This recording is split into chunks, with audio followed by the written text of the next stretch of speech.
Carlos Andreasa, hoje a gente olha para os Estados Unidos, mas claro, sempre buscando aquilo que a gente pode aprender ou aquilo com que a gente precisa se preocupar também no Brasil, ou que relações a gente pode fazer entre dois cenários que têm distinções entre si, mas também semelhanças. Ontem observamos com muita preocupação à noite, isso avançou durante a madrugada, o ataque que houve, porque esse é o nome, houve um ataque, a invasão ao Congresso americano, ao Capitólio, com cenas impressionantes, resultando em 4 mortes pelo menos. Esse é o resultado até aqui, as informações vão sendo atualizadas aos poucos, mas já houve a confirmação de 4 pessoas que morreram num ataque sem precedentes, um ataque inédito à democracia americana. Queria te ouvir sobre isso, Andreasa. Bom dia para você. Bom dia, Sheila, Carla, Ellen. Eu passei a madrugada acompanhando os desdobramentos e torcendo para que a sessão fosse retomada, como afinal foi, e para que, como era esperado, questão de tempo, Joe Biden fosse certificado presidente dos Estados Unidos. É o presidente dos Estados Unidos, será o presidente dos Estados Unidos, Joe Biden, democrata. Isso nunca esteve em questão, nunca tive dúvida sobre isso, que isso não mudaria. Nós estamos falando, apesar de tudo e apesar de ontem, da mais sólida e testada, experimentada democracia do mundo, um sistema também republicano muito sólido. Mas é preciso dizer que aquilo que nós vimos ontem aconteceu neste país, e que nem todos os outros países democráticos, Brasil entre eles, tem a mesma estrutura, a mesma solidez, a mesma capacidade de resistência, tem a mesma teia republicana tão firmemente estabelecida. Então, Joe Biden é o presidente dos Estados Unidos, será o presidente dos Estados Unidos, isso não será mudado. Isso não torna menos grave o que aconteceu ontem em Washington. A invasão terrorista, porque se tratou de um ato terrorista, por golpistas ao Congresso americano, ao Capitólio, símbolo daquela extraordinária democracia. Nós vimos ali, invadindo o Capitólio, e as palavras que a gente usa com cuidado têm de ser aplicadas apropriadamente quando incontornáveis. Nós vimos fascistas invadindo o parlamento americano. Nós vimos nazistas invadindo o parlamento americano, depredando o parlamento americano. Evidentemente com o ímpeto golpista, com a intenção golpista e com a linguagem terrorista. Não importa quem invade e por que invade.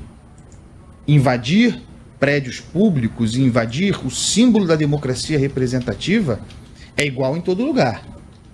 A mesma coisa eu falei aqui no Brasil em 2013, 7 anos atrás, quando nós vimos cenas deploráveis naquele junho de 2013, as pessoas invadindo o parlamento brasileiro, Brasília, avançando sobre o espelho d'água, tomando o teto, né, o terraço do edifício do Congresso brasileiro.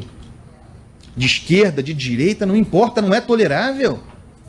São símbolos das nossas instituições, e que quando vão se esgarçando assim, convidam os abutres, convidam as aves de rapina, e elas estão em todo lugar. Então, sobre ontem, o que nós vimos, barbaramente, preciso dizer também, um ato golpista, terrorista, fascista, nazista, porque estavam os dois lá, as duas linguagens estavam lá dadas.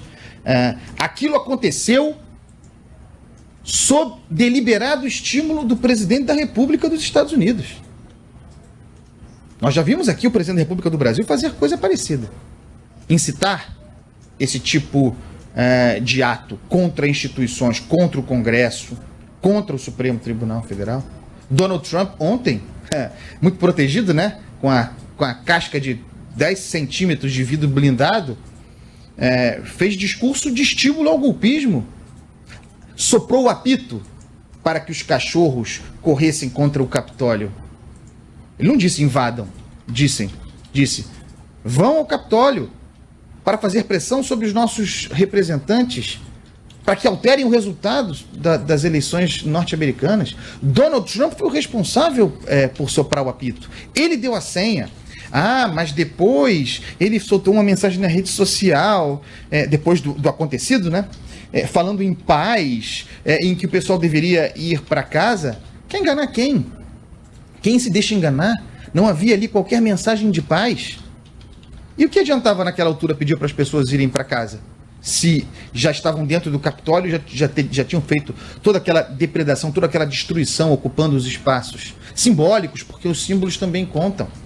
Aquele ato do Donald Trump falando em paz teve mera intenção formal, jurídica, de se lavar, de se limpar, de evitar ser enquadrado no artigo 25 da Constituição americana, em ser afastado do poder e depois não ser responsabilizado judicialmente por traição, por sedição, que foi o que ele fez. Aquela cena toda, aquele vídeo, demais em que ele dizia que não aceitava o resultado das eleições, dizia que as eleições americanas tinham sido fraudadas, ele não mudou em nada o seu discurso, e no entanto vejo gente dizendo, não, ele tentou, depois tentou coisa nenhuma. A única coisa que a gente pode dizer aqui é que Donald Trump sabia sobre o seu discurso, a única coisa não, uma das coisas, é que ele sabia para quem estava falando, ele sabia, todo mundo que estava ali na audiência de Donald Trump era do grupo Proud Boys, era nazista, era fascista, não pode dizer isso, mas ele sabia que ali na plateia para a qual ele falava, em Washington, estavam pessoas que dispostas a depender apenas de um estímulo a invadir uma instituição como o Capitólio, como o Congresso americano. Ele sabia, assim como Jair Bolsonaro sabe para quem ele fala. Pessoas com esse ânimo que se manifestou concretamente para aplausos de conservadores brasileiros ainda. Conservadores não, né? Reacionários. Aquele tipo de gente que invadiu o Capitólio, dependendo de líder personalista como Donald Trump, aquele tipo de gente existe igualmente com a mesma disposição no Brasil. Então, a gente sempre tem que aprender com o pessimismo de que nós não somos uma democracia como aquela. Nós não somos. Estamos ainda longe de ser. É isso.